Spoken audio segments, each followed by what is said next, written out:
Salut tout le monde. Le Kakapit K1 TTE, donc le Truggy basé sur la plateforme du Shortcurse Indice qui est aussi la plateforme du Buggy Indice. C'est d'ailleurs ce Truggy a le plus de points communs avec le Buggy. La seule différence sont les roues et la carreau. La fin de l'histoire, si tu mets l'autre carreau et les roues de Buggy 1.8, eh ben c'est le Buggy 1.8 tout simplement. Pas besoin de chercher beaucoup plus loin. Si tu veux te fournir en Kakapit, c'est chez Action Modélisme. C'est lui qui gère la chose pour l'Europe. Gros stock en approche. Il y aura donc 70 à 80% des pièces de rechange standard. C'est sûr, 2-3 options machin qui sont sur commande. Normal, parce que j'ai roulé ce machin comme il est sorti du carton. On a reçu avec un jeu complet de triangle avant et arrière en plus de la machine. On s'est donc dit avec la souplesse du plastique que peut-être c'était utile parce qu'il y avait un problème, et non. J'ai roulé d'abord cool, twice, j'ai roulé un peu plus fort, on a roulé sur le goudron, on a filé ça à un thermiste qui n'a donc pas l'habitude de rouler en brochette, surtout pas avec ce genre de gabarit d'engin. On lui a donné aucun consigne, on l'a laissé faire pour que le test soit réaliste tout simplement. Parce que moi j'ai mes petites habitudes en électro, je sais comment économiser mes transmissions, et là aussi il a survécu. La carrosse est sur le goudron, elle a rayé, elle s'est trouée un petit peu, mais n'a pas plié. Il n'y a pas de renfort au centre, il n'y a rien. La carreau ne s'est pas pliée, ne s'est pas défoncée, ne s'est pas déchirée là. Enfin si, elle a une belle pliure, pardon, je veux dire. Une grosse pliure ici, mais c'est pas déchiré. En plus, on a reçu 2 carreaux. Donc la pré-peinte ici et une non peinte qui est partie chez Emi Design pour la peinture. Et cet engin part chez Tonton Benjamin. Tonton Benjamin, souvenez-vous, c'est Tonton Loïc. Qui a déjà la GTB du garage. Et libre à lui évidemment de... moi j'avais fait un petit choix de couleur pour la carrosserie, donc Tonton Benjamin lui il va contacter Emi Design. S'il veut autre chose, c'est pas un problème, on va gérer ça pour lui. Il y a aussi l'aileron Lexan qui livre avec, qui est aussi chez Emi Design, qui sera aussi peint, parce que je trouve ça dommage que tu as une belle carrosserie bien peinte, d'avoir ensuite un aileron pas peint. Et le faire juste en noir ou en couleur basique, quand tu as des formes et des peintures sur la carreau, c'est sympa de tirer ça sur l'aileron. En plus que ces ailerons tiennent quand même facilement une année. Voilà. Surtout que moi, je te laisse l'aileron blanc avec, comme ça tu peux rouler avec ça. Et quand tu as la belle carreau et le bel aileron, tu peux tout poser ensemble. Si tu veux, s'il y a des gens, je sais qui aiment ça, ils ont leur petite... quand ils rentrent chez eux, ils mettent ça sur l'étagère, en look démo. Voilà, il faut que ça plaise.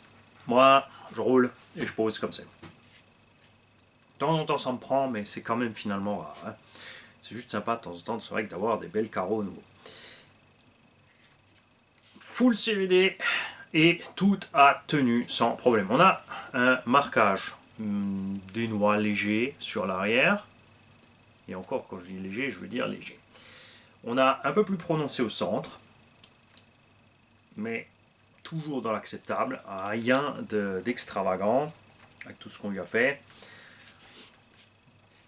Moteur 38 par 70, 3200 kV, variateur Hobby 120 A 4S, petit ventilo en plus dessus. Récepteur tu as, j'ai une radio Spectrum pour aller avec ton récepteur comme tu m'as demandé. Servo DS3218 Pro, alimenté en 7.4, donc vitesse de rotation couple largement suffisant. Amorto full origine. Les diffs, on avait changé les huiles, on avait mis, si je me souviens bien, à 40 devant 60 centres et à l'arrière on avait laissé stock. Pas de problème.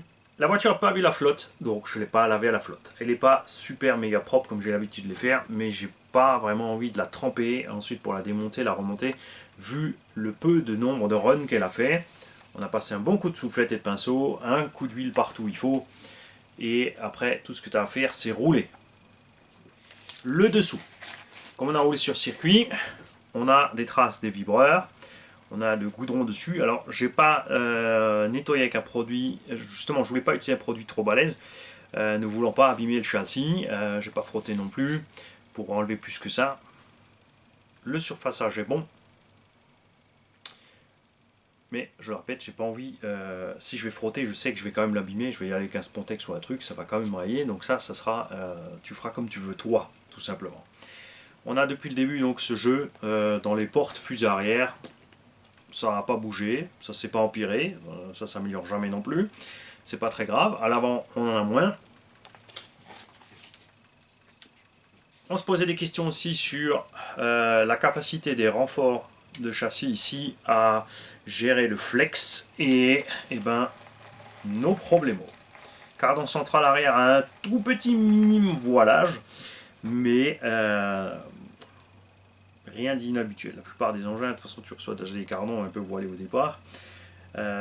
Donc c'est la preuve qu'on n'a pas de traces de flex sur les renforts de châssis ni rien. Les pneus d'origine sont excellents. Franchement, vraiment surpris.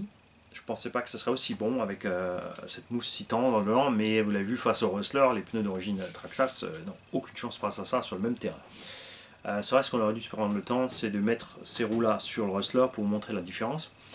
Il aura fallu monter zigzag de 17 et tout le tralala.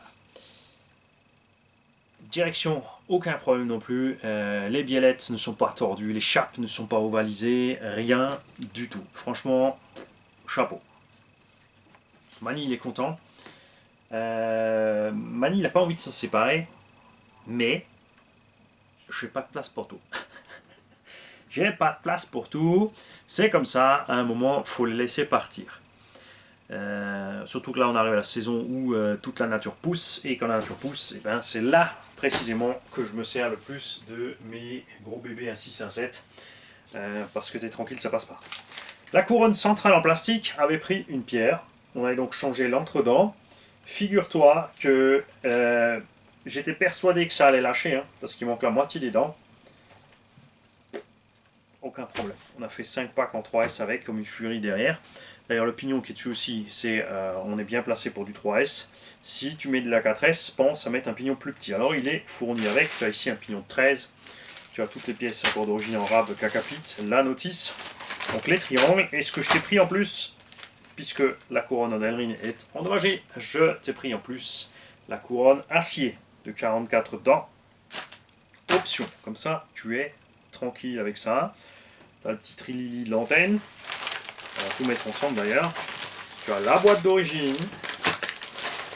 L'engin est sous garantie évidemment. Après c'est un roller, donc garantie.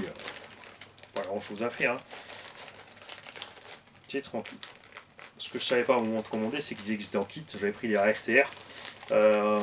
Mais tu peux les avoir en kit aussi. Et si j'avais su, j'aurais préféré évidemment les prendre en kit.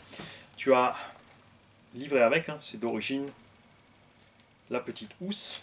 Très probablement, si j'avais mis ça, je n'aurais pas endommagé ma couronne en Elrin. Les clips de carreau, évidemment. Il faut savoir aussi, les clips de carreau, c'est la hantise de beaucoup. Arrêtez de vous triturer l'esprit. AliExpress. Vous mettez un 8e ou un 10e body clips, B-O-D-Y clips. Ça vaut 5 à 6 euros le lot de 100. Ouais, 100 clips de carreau, 5 à 6 euros livrés. Le risque est relativement minime si tu as peur de te faire voler ou arnaquer. 5 ou 6 euros, je pense que tu peux prendre le risque. Mais ça fait un paquet de fois que j'en commande, chaque fois chez un autre. Parce que je prends le premier qui vient. Et puisque j'en distribue partout avec, chaque fois j'en mets plus avec, j'en mets une poignée dans le sachet. J'en ai sur la caisse de terrain, dans toutes les mallettes radio, on a des clips de partout. Et du coup on a la paix, en fait, on se pose plus la question. De midi à 14, ce qui se passe avec les clips. Setup suspect, évidemment, Benjamin, si toi ça te convient pas, bah tu changeras. Moi, comme dit, j'étais super content comme ça. Il est bien moelleux pour le gros tout-terrain. Les huiles de diff, on n'a pas fait trop épais, on était bien aussi. Pour une bonne motricité, bon grip. Tu as un peu d'ouverture sur l'avant. Un peu de pincement induit à l'arrière par les cales. Les cales de train qui sont toutes en alu. Rappel, châssis et tourelle 70-75 T6. Corde à morteau apparemment aussi. Le plastique des cellules qui est de super qualité. Tout est facilement accessible. C'est une structure de base de ce type de machine. Vous n'aurez pas de surprise. Franchement, pour moi, c'est vraiment pour c'est la découverte de 2021, ces caca pit là. J'espère qu'ils vont nous sortir d'autres modèles. C'est vrai que pour le buggy 1.8, tu seras plutôt sur une base, comme dit, de Shortcuts 1.10, donc c'est plutôt du super light. Ce truggy là, ils l'ont appelé 1/9 parce que les 1.10 sont en 295 et là on est en 325 mm d'anthrax. Mais pour nous, dans le monde du loisir, franchement, c'est une dimension bien plus sympa. Vraiment, je suis conquis de cette affaire. Surtout que toutes les pièces vont être dispo en France, les machines sont dispo en France, on est moins cher en France qu'en Chine. Oh ouais, quand même. Et ça, c'est pas tous les jours que ça arrive. Hein. Les skidplates aussi, ils ont fait le super boulot. Je veux dire, sur la piste et les sauts, on a tapé, regarde, on a frotté, on les a pas arrachés quand même, hein, tu vois. Ça, les vis ne sont pas desserrées des cellules parce que le plastique est bon. C'est pas comme chez Coralie où en fait, t'as le plastique, il y a un problème. Ce plastique, ça va pas. T'arraches sur les impacts, t'arraches les vis des cellules, la cellule bouge en châssis et les vis s'arrachent. Là, c'est pas arrivé. Évidemment, il est beaucoup plus léger qu'un 8ème. Mais bon, sur les autres 1/8, ça va aussi, donc ça devrait aller là-bas aussi. Et quoi d'autre? Les barrières. Si tu avais un doute sur la machine, n'en est plus.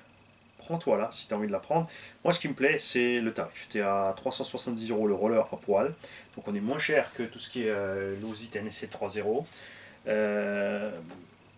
J'ai déjà roulé des Losi comme ça. Donc, je peux vous dire qu'on est... je ne vais pas dire qu'on est sur une qualité équivalente ou mieux ou quoi que ce soit. Mais le rapport qualité-prix colle parfaitement. Le seul moins cher, c'est le Obao SC qui est à 200€, mais on n'est pas du tout dans la même gamme de solidité.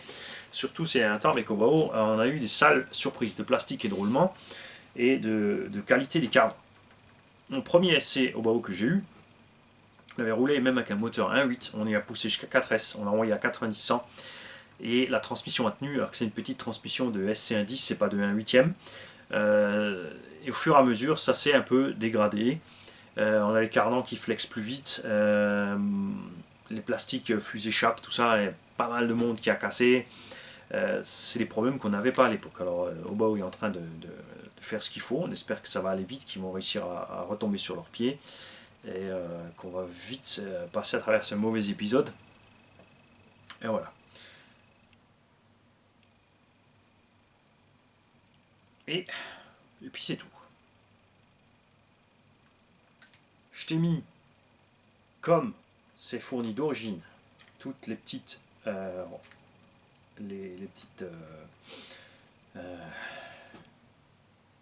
rotules, j'ai perdu le nom. Toutes les petites rotules sont livrées rouges. Je t'ai mis la corne de serveur rouge et j'ai rajouté des petites rondelles rouges de rappel partout parce que ça me plaisait au moment de le faire. J'ai demandé à Design de faire la carrosserie rouge et blanche puisque j'avais comme plan de mettre des jantes blanches dessus. Mais j'ai pas trouvé tout à fait ce qui me plaisait en taille qui va bien dessus avec le déport nécessaire. Tout simplement. Si vous posez la question, ce qui va dessus, ce sont les Proline 2.8 avec les élargisseurs. C'est un peu plus lourd que les roues d'origine, c'est plus mastoc, mais on est bien à la bonne taille. Ça le transforme un peu plus en muggy qu'entre Ruggy, mais ça peut se mettre. Après, il faudra voir pour les transmissions. Hein. On est quand même plus lourd. Il faudra surveiller ce qui se passe niveau cardan et machin. Ça, c'est un truc qu'il ne faut jamais négliger. Dès que tu passes sur des roues plus grosses, plus lourdes ou avec plus de grippe, de toute façon, tu vas taper plus dans la transmission. Tout comme avec les huiles plus dures. Hein. C'est sûr, si tu mets 3 fois de graisse et tu mets des pneus à petits picots qui patinent, ta transmission, tu vas quasiment pas l'user parce que tu es toujours en patinage en fait. Il ne va rien se passer. Hein. Après, nous, en loisir, on aime les gros crampons, on aime avoir du grip, on aime arracher quand on démarre, voir les trompes d'herbe et les mottes derrière qui dégagent. Et ça, évidemment, ça coûte sur la transmission.